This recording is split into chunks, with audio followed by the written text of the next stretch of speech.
Tell the truth, you've been obsessed. Come on. What about what?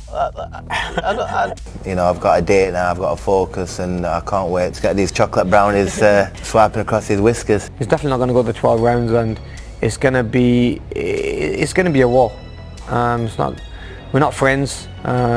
Shows that we don't like each other. So I mean, it's just going to be just going to step in there and give it our all. Amir Khan, Kell Brook. The fight the UK boxing fans have been craving for years and years. On Saturday, February 19, 2022, in the MEN Arena, Manchester, England, former world champions Amir Khan and Kell Brook will finally answer the question, who is Britain's best 147-pounder of their era? Yes, both Khan and Brook are past their physical best, yet they have history, and the UK public still cares about this fight, as Amir Khan versus Kell Brook sold out in 600 seconds. And with the element of a grudge match between two fierce rivals who are former world champions, just days away, God willingly, with all the bragging rights between the two, Amir Khan versus Kell Brook could be an absolute cracker.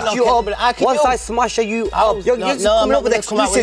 That's why you know you've lost the fight. I'm looking at you in your eyes now. You know for a fact what I'm bringing. You know for a fact what I'm bringing. You know what I'm bringing. Listen, I'm taking it out. So much to unpack, so let's break things down as thoroughly as possible with both fighters' strengths, their unknowns, i.e. question marks, their last fight for reference purposes, to eventually attempt to get a consensus, i.e. Ringside Stories' unofficial prediction at the end of all of this. So let's take a look under the hood. Number 1, their last fights. Both Kell Brook and Amir Khan haven't been in the ring for a long time. Kell Brook's last fight was on November 14, 2020, in Brook's failed attempt at a world title against undefeated WBO welterweight champion of the world, Terence Crawford. The Sheffield native showed glimpses of his former best version in the opening rounds, gave a valiant effort in the Terence Crawford fight. However, once switched southpaw, Bud's lead right hook in particular inflicted damage on Brook's left eye, reopening the very same wound that saw Kell Brook take back-to-back stoppage defeats. Saturday, February 19, 2022, Lord willingly, it will be Brook's first fight for over a year. Amir Khan's last fight was on July 12, 2019 against former featherweight world champion Billy Dip. The fight was not competitive as the gap in weight, speed, and class was too big. If you're as good, measured by the level of your opponent, we don't know how good Amir Khan is at this point, since his last opponent was a guy who fought as low as 125 pounds, came up to 147 for the first time, and went back 2 weight classes in his sequential fights after his bout with King Khan. And so this Saturday, February 19, 2022, marks Amir Khan's return to the ring after close to 3 years. And you may judge whether that is potent preparation for this domestic dust-up with a former world champion, that being the special one, aka Kell Brook. Number 2. Strengths and unknown. Both Amir Khan and Kell Brook have been spectacularly knocked out and or stopped.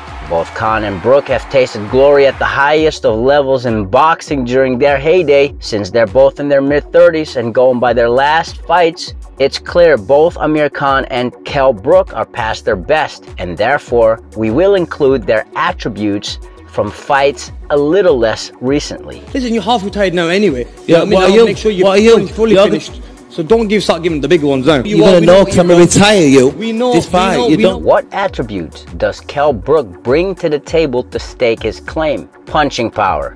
Kell Brook can punch, as he's shown during his career, albeit against minor opposition for most part. The likes of American veteran Carson Jones and former WBA welterweight world champion Vasyslav Senchenko. Although these stoppage wins were many moons ago, Kell Brook isn't facing a fighter with the best punch resistance. And again, on February 19th, 2022, Kell Brook will make his return after being out of the ring for over 1 year, so we can't say for sure how potent a puncher Special K still is. I can't wait to get these chocolate brownies swiping across his whiskers. So I guess we will find out as soon as, or if, Kell Brook manages to land one of his signature chocolate brownies on Amir Khan. Heart. You cannot take away Kell Brook's heart, which was on full display in September of 2016. when a special one challenged then undefeated unified middleweight world champion Gennady Golovkin at a time when even the people around Saul Canelo Alvarez didn't fancy the Canelo versus Triple G fight. Kell Brook, the then undefeated IBF welterweight world champion, moved up 2 weight classes to fight bravely and even boxed well for the opening quarter of the fight, only to get stopped by the formidable and hard-hitting Kazakh, suffering a broken eye socket in the process. The next fight, Kell Brook went back to his natural habitat, defending his IBF world welterweight crown against Errol Spence Jr. in his hometown of Sheffield. Another brave effort by Kell Brook, who eventually succumbed to the relentless pressure of the Truth Errol Spence, getting KO'd in round 11, and unfortunately for Kell, getting his other eye socket broken. The current version of Amir Khan isn't as formidable of Golovkin or Spence when Kell Brook fought both of them, and I'm sure Kell Brook will not go down without putting up a fight. Since he's fighting his domestic rival, I'm sure he'll be extra motivated to perform to the best of his ability. Physical advantage. Kell Brook is a naturally bigger man, so if Kell Brook can force Amir Khan, who usually stays on the outside, to trade in the pocket, Brook will have the physical advantage, which against Shawn Porter, who up close was in his time a more formidable fighter than Khan, Brook did an excellent job in smothering Showtime Shawn Porter, winning the IBF welterweight championship in 2014. If Brook can utilize a similar effective clinching tactic that may assist the special one in sapping Khan's energy, he might be even able to stop Amir Khan later in the fight. Now let's talk about Kell Brook's unknowns. Kell Brook's punch resistance hasn't been the same, certainly not in his last outing against Terence Crawford, who hurt Kell Brook with a jab.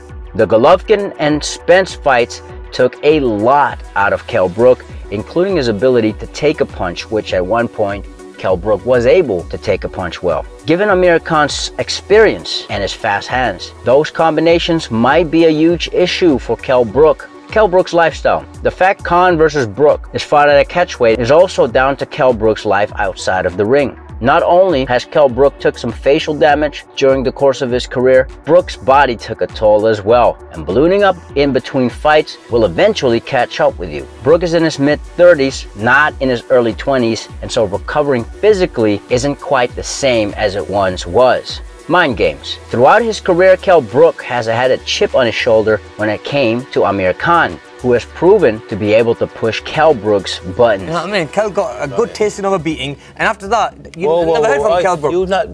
You give me a beating. How did that happen? So how will Kell Brook deal with his emotion on fight night against Amir Khan? What kind of effect will Khan's antics have? And can Brook turn that into something effective? It's gonna go 2 ways. It's gonna go on his face or on his back. Amir Khan's attributes. Experience. In this department, Amir Khan takes the cake.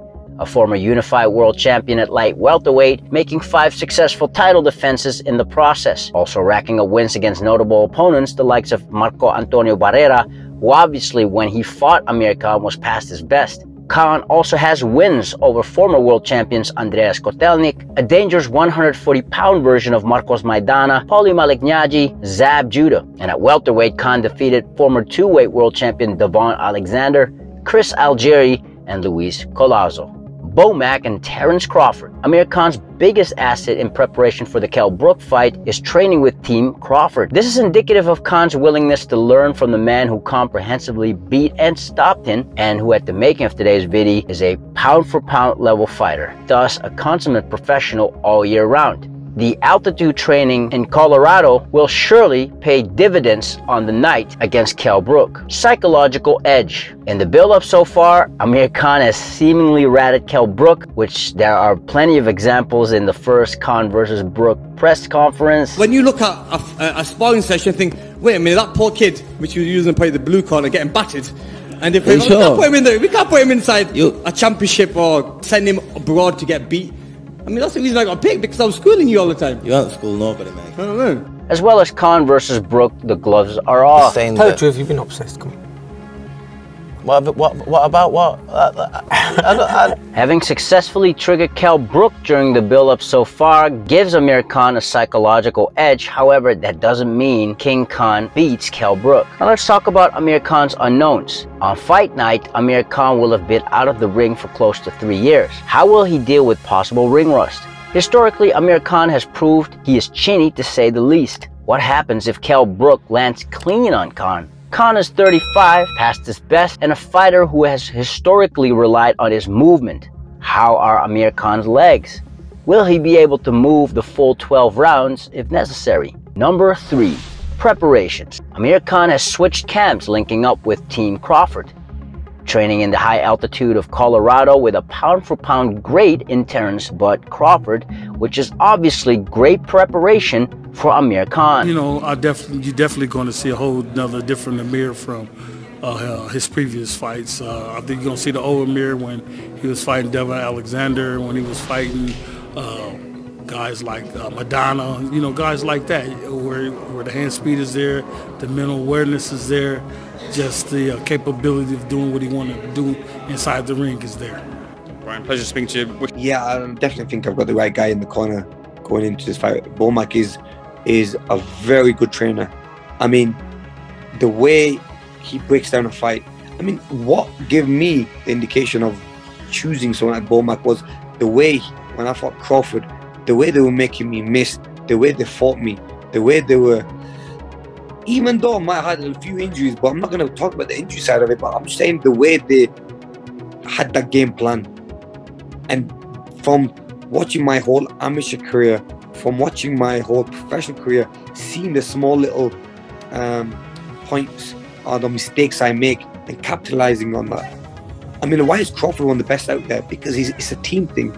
If he was on his own with a normal medium trainer, I don't think he'll be in this position. It's because it's his team. He has a really good team around him who kind of push him, motivate him, but do all the behind the scene work. So when they go into the gym with him, they tell him exactly what to do. Now that's what they're going to do with me. Now, why I thought it's a brilliant idea to be with them is because they know me inside out. They've watched so much videos of me when they were fighting me that they know my style, how to improve me, make me a better fighter. Secondly, they know Kell Brook as well. They fought Kell Brook.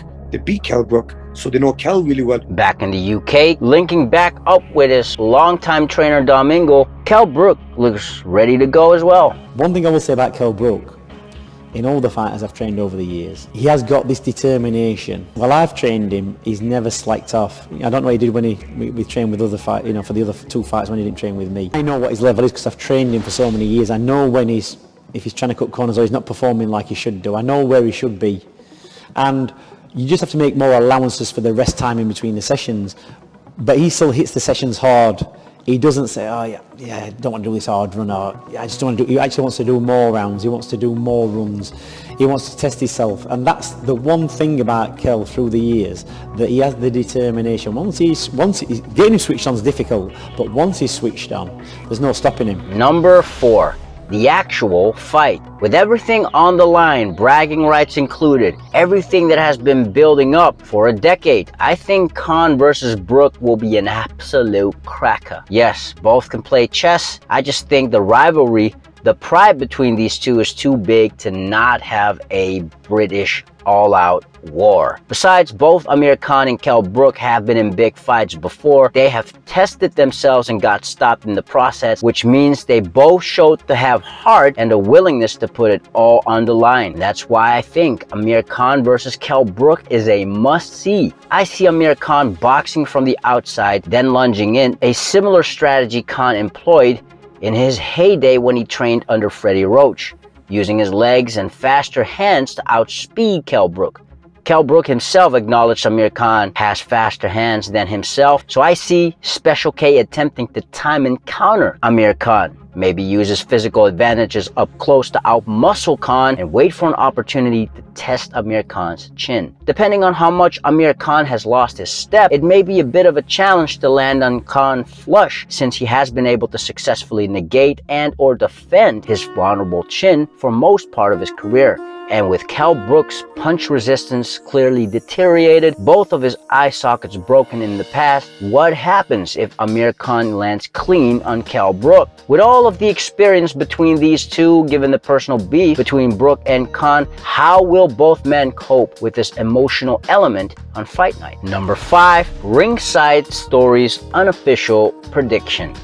So if I were a betting man, I'd take Amir Khan to stop Kell Brook, hedge with Brook by stoppage. Both men are past their best. Amir Khan has been out of the ring longer, but seemingly aged a little bit better during his career than Kell Brook. On the other hand, Kell Brook has always been a game fighter, even in the fights he lost, which were against elite level fighters at the time Brook fought them. It's just that Kell Brook seems to have more mileage on the clock, partly because of his life outside of the ring, which partly explains why Brook has to make a real effort to make weight. Also, Amir Khan has more experience and he has the expertise of a pound-for-pound level fighter who beat Kell Brook in his corner, and the preparation in the altitude of Colorado, which might signify great conditioning from Amir Khan's side. Still, Kell Brook has a chance, seems to be in good shape himself, seems to be more motivated because this is a fight against his longtime rival. Plus, and this is assuming Kell Brook is still a potent fighter on the night, does have the power to hurt and stop Amir Khan. Amir Khan versus Kell Brook has been a long time coming, and albeit later than hoped for, boxing fans, UK boxing fans especially, will have one of the fights they have craved for many years. Assuming nothing unfortunate happens in between now and fight night on Saturday, February 19th, 2022. Amir King Khan, Kell Brook, aka Special K. May the best man win, and I wish fight fans a great fight. These are just my observations. What are yours? Who are you picking between Amir Khan and Kell Brook, and why? Feel free to comment below. If you haven't already, don't forget to subscribe to the channel, give a thumbs up, and hit that notification bell. It helps the channel out a lot in terms of the YouTube algorithm, i.e. inspire us to make more quality content for y'all. If you've done that already, you're amazing. We already know that you are the true undisputed world champion. Till next time, Ringsiders, this is your host, Boxing's Objective Observer, with Ringside Stories. Thanks for watching, and have a legendary day.